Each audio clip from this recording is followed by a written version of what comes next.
UK ਦੇ ਜਿਹੜੇ prime minister ਆ ਕੇਰ ਸਟਾਰਮਰ ਉਹ ਵੀ ਬੀਜਿੰਗ ਦੇ ਵਿੱਚ ਪਹੁੰਚੇ ਆ। ਉਹਨਾਂ ਨੇ ਸ਼ੀ ਜਿਨਪਿੰਗ ਦੇ ਨਾਲ ਵੀ ਜਿਹੜੀ ਮੀਟਿੰਗ ਆ ਉਹ ਕਰਨੀ ਆ। ਉਹਨਾਂ ਨੇ ਕਿਹਾ ਵੀ ਜਿਹੜੇ ਬ੍ਰਿਟਿਸ਼ ਦੇ ਯੂਕੇ ਦੇ ਜਿਹੜੇ ਸੰਬੰਧ ਆ ਉਹ ਚਾਈਨਾ ਦੇ ਨਾਲ ਗੁੱਡ ਨੇ, ਵਧੀਆ ਨੇ ਤੇ ਸਟਰੋਂਗ ਪਲੇਸ ਤੇ ਆ, ਮਜ਼ਬੂਤ ਜਗ੍ਹਾ ਦੇ ਉੱਤੇ ਹੈਗੇ ਆ। ਬੀਜਿੰਗ ਦੇ ਵਿੱਚ ਇਹਨਾਂ ਨੇ ਮੁਲਾਕਾਤ ਜਿਹੜੀ ਉਹ ਕੀਤੀ ਆ। ਆਪਣੇ ਗਵਾਂਢੀ ਮੁਲਕ ਕੈਨੇਡਾ ਨੇ ਵੀ ਆਪਣੇ ਜਿਹੜੇ ਰਿਸ਼ਤੇ ਆ ਉਹਨਾਂ ਨੂੰ ਚਾਈਨਾ ਦੇ ਨਾਲ ਮਜ਼ਬੂਤ ਹੁਣ ਕਰ ਰਿਹਾ ਆ ਤੇ ਯੂਕੇ ਵੀ ਉਸ ਪਾਸੇ।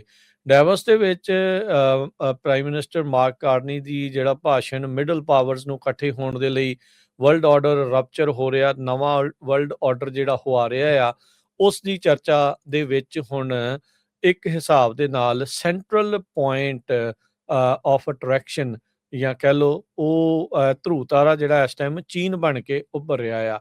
ਦੁਨੀਆ ਭਰ ਦੇ ਜਿਹੜੇ ਮੁਲਕ ਆ, ਕਿਸੇ ਟਾਈਮ ਦੁਨੀਆ ਦੀ ਸਭ ਤੋਂ ਵੱਡੀ ਜਿਹੜੀ ਆਰਥਿਕਤਾ ਅਮਰੀਕਾ ਦੇ ਨਾਲ ਵਧੀਆ ਸੰਬੰਧਾਂ ਨੂੰ ਲੈ ਕੇ ਅੱਗੇ ਚੱਲਦੇ ਸੀਗੇ, ਪਰ ਟੈਰਿਫ ਦੇ ਰੌਲੇ ਰੱਪੇ 'ਚ ਟਰੰਪ ਹੁਣਾਂ ਦੀ ਜਿਹੜੀਆਂ ਪਾਲਿਸੀਜ਼ ਦੇ ਨਾਲ ਉਹ ਏਲੀਅਨੇਟ ਆਪਣੇ ਆਪ ਨੂੰ ਮਹਿਸੂਸ ਕਰ ਰਹੇ ਆ, ਅਲੱਗ-ਥਲੱਗ ਮਹਿਸੂਸ ਕਰ ਰਹੇ ਆ ਤੇ ਇਸ ਲਈ ਉਹ ਦੂਜੀ ਦੁਨੀਆ ਦੀ ਸਭ ਤੋਂ ਵੱਡੀ ਇਕੋਨਮੀ ਦੇ ਨਾਲ ਜੱਫੀਆਂ ਪਾ ਰਹੇ ਆ, ਬਾਹਾਂ ਜਿਹੜੀਆਂ ਆ ਹੱਥ ਜਿਹੜੇ ਉਹ ਮਿਲਾ ਰਹੇ ਹੈਗੇ ਆ। ਸੋ ਕਹਿੰਦੇ ਵੀ ਇਹ ਮੀਟਿੰਗ ਤੋਂ ਬਾਅਦ ਦੇ ਵਿੱਚ ਇੱਕ ਕਾਫੀ ਵੱਡੀ ਫਾਰਮਾਸਿਊਟੀਕਲ ਕੰਪਨੀ ਐਸਟਰਾਜ਼ੈਨੇਕਾ ਉਹਨਾਂ ਨੇ ਅਨਾਉਂਸ ਕੀਤਾ ਵੀ $15 ਬਿਲੀਅਨ ਦੀ ਇਨਵੈਸਟਮੈਂਟ ਉਹ ਚਾਈਨਾ ਦੇ ਵਿੱਚ ਕਰਨ ਜਿਹੜੇ ਉਹ ਜਾ ਰਹੇ ਆ। ਪਹਿਲਾਂ ਇਹਨਾਂ ਨੇ $2.5 ਬਿਲੀਅਨ ਦੀ ਕਮਿਟਮੈਂਟ ਆ ਉਹ ਆਖੀ ਸੀਗੀ।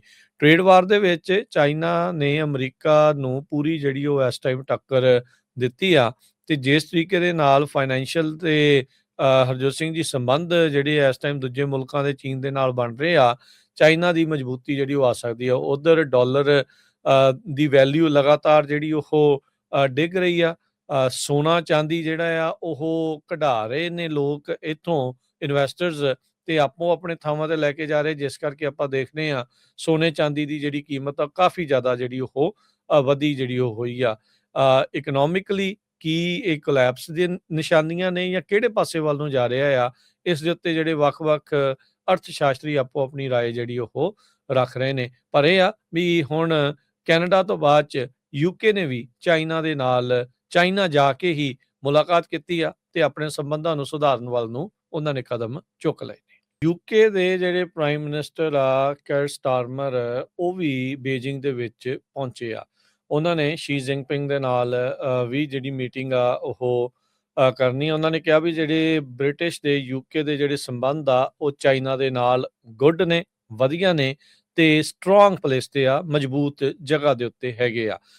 ਬੀਜਿੰਗ ਦੇ ਵਿੱਚ ਇਹਨਾਂ ਨੇ ਮੁਲਾਕਾਤ ਜਿਹੜੀ ਉਹ ਕੀਤੀ ਆ। ਆਪਣੇ ਗਵਾਂਢੀ ਮੁਲਕ ਕੈਨੇਡਾ ਨੇ ਵੀ ਆਪਣੇ ਜਿਹੜੇ ਰਿਸ਼ਤੇ ਆ ਉਹਨਾਂ ਨੂੰ ਚਾਈਨਾ ਦੇ ਨਾਲ ਮਜ਼ਬੂਤ ਹੁਣ ਕਰ ਰਿਹਾ ਆ ਤੇ ਯੂਕੇ ਵੀ ਉਸ ਪਾਸੇ।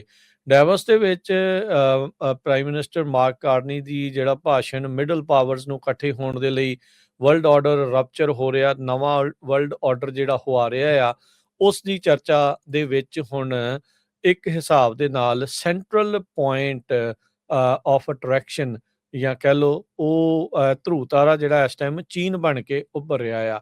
ਦੁਨੀਆ ਭਰ ਦੇ ਜਿਹੜੇ ਮੁਲਕ ਆ, ਕਿਸੇ ਟਾਈਮ ਦੁਨੀਆ ਦੀ ਸਭ ਤੋਂ ਵੱਡੀ ਜਿਹੜੀ ਆਰਥਿਕਤਾ ਅਮਰੀਕਾ ਦੇ ਨਾਲ ਵਧੀਆ ਸੰਬੰਧਾਂ ਨੂੰ ਲੈ ਕੇ ਅੱਗੇ ਚੱਲਦੇ ਸੀਗੇ, ਪਰ ਟੈਰਿਫ ਦੇ ਰੌਲੇ ਰੱਪੇ 'ਚ ਟਰੰਪ ਹੁਣਾਂ ਦੀ ਜਿਹੜੀਆਂ ਪਾਲਿਸੀਜ਼ ਦੇ ਨਾਲ ਉਹ ਏਲੀਅਨੇਟ ਆਪਣੇ ਆਪ ਨੂੰ ਮਹਿਸੂਸ ਕਰ ਰਹੇ ਆ, ਅਲੱਗ-ਥਲੱਗ ਮਹਿਸੂਸ ਕਰ ਰਹੇ ਆ ਤੇ ਇਸ ਲਈ ਉਹ ਦੂਜੀ ਦੁਨੀਆ ਦੀ ਸਭ ਤੋਂ ਵੱਡੀ ਇਕੋਨਮੀ ਦੇ ਨਾਲ ਜੱਫੀਆਂ ਪਾ ਰਹੇ ਆ, ਬਾਹਾਂ ਜਿਹੜੀਆਂ ਆ ਹੱਥ ਜਿਹੜੇ ਉਹ ਮਿਲਾ ਰਹੇ ਹੈਗੇ ਆ। ਸੋ ਕਹਿੰਦੇ ਵੀ ਇਹ ਮੀਟਿੰਗ ਤੋਂ ਬਾਅਦ ਦੇ ਵਿੱਚ ਇੱਕ ਕਾਫੀ ਵੱਡੀ ਫਾਰਮਾਸਿਊਟੀਕਲ ਕੰਪਨੀ ਐਸਟਰਾਜ਼ੈਨੇਕਾ ਉਹਨਾਂ ਨੇ ਅਨਾਉਂਸ ਕੀਤਾ ਵੀ $15 ਬਿਲੀਅਨ ਦੀ ਇਨਵੈਸਟਮੈਂਟ ਉਹ ਚਾਈਨਾ ਦੇ ਵਿੱਚ ਕਰਨ ਜਿਹੜੇ ਉਹ ਜਾ ਰਹੇ ਆ। ਪਹਿਲਾਂ ਇਹਨਾਂ ਨੇ $2.5 ਬਿਲੀਅਨ ਦੀ ਕਮਿਟਮੈਂਟ ਆ ਉਹ ਆਖੀ ਸੀਗੀ। ਟ੍ਰੇਡ ਵਾਰ ਦੇ ਵਿੱਚ ਚਾਈਨਾ ਨੇ ਅਮਰੀਕਾ ਨੂੰ ਪੂਰੀ ਜਿਹੜੀ ਉਹ ਇਸ ਟਾਈਮ ਟੱਕਰ ਦਿੱਤੀ ਆ ਤੇ ਜਿਸ ਤਰੀਕੇ ਦੇ ਨਾਲ ਫਾਈਨੈਂਸ਼ੀਅਲ ਤੇ ਹਰਜੋਤ ਸਿੰਘ ਜੀ ਸੰਬੰਧ ਜਿਹੜੇ ਇਸ ਟਾਈਮ ਦੂਜੇ ਮੁਲਕਾਂ ਦੇ ਚੀਨ ਦੇ ਨਾਲ ਬਣ ਰਹੇ ਆ, ਚਾਈਨਾ ਦੀ ਮਜ਼ਬੂਤੀ ਜਿਹੜੀ ਉਹ ਆ ਸਕਦੀ ਆ। ਉਧਰ ਡਾਲਰ ਦੀ ਵੈਲਿਊ ਲਗਾਤਾਰ ਜਿਹੜੀ ਉਹ ਡਿੱਗ ਰਹੀ ਆ। ਸੋਨਾ ਚਾਂਦੀ ਜਿਹੜਾ ਆ ਉਹ ਕਢਾ ਰਹੇ ਨੇ ਲੋਕ ਇੱਥੋਂ ਇਨਵੈਸਟਰਸ ਤੇ ਆਪੋ ਆਪਣੇ ਥਾਵਾਂ ਤੇ ਲੈ ਕੇ ਜਾ ਰਹੇ, ਜਿਸ ਕਰਕੇ ਆਪਾਂ ਦੇਖਦੇ ਆ ਸੋਨੇ ਚਾਂਦੀ ਦੀ ਜਿਹੜੀ ਕੀਮਤ ਆ ਕਾਫੀ ਜ਼ਿਆਦਾ ਜਿਹੜੀ ਉਹ ਵਧੀ ਜਿਹੜੀ ਉਹ ਹੋਈ ਆ। ਇਕਨੋਮਿਕਲੀ ਕੀ ਇਹ ਕੋਲੈਪਸ ਦੀਆਂ ਨਿਸ਼ਾਨੀਆਂ ਨੇ ਜਾਂ ਕਿਹੜੇ ਪਾਸੇ ਵੱਲ ਨੂੰ ਜਾ ਰਿਹਾ ਆ, ਇਸ ਦੇ ਉੱਤੇ ਜਿਹੜੇ ਵੱਖ-ਵੱਖ ਅਰਥ ਸ਼ਾਸਤਰੀ ਆਪੋ ਆਪਣੀ ਰਾਏ ਜਿਹੜੀ ਉਹ ਰੱਖ ਰਹੇ ਨੇ। ਪਰ ਇਹ ਆ ਵੀ ਹੁਣ ਕੈਨੇਡਾ ਤੋਂ ਬਾਅਦ 'ਚ ਯੂਕੇ ਨੇ ਵੀ ਚਾਈਨਾ ਜਾ ਕੇ ਹੀ ਮੁਲਾਕਾਤ ਕੀਤੀ ਆ ਤੇ ਆਪਣੇ ਸੰਬੰਧਾਂ ਨੂੰ ਸੁਧਾਰਨ ਵੱਲ ਨੂੰ ਉਹਨਾਂ ਨੇ ਕਦਮ ਚੁੱਕ ਲਏ।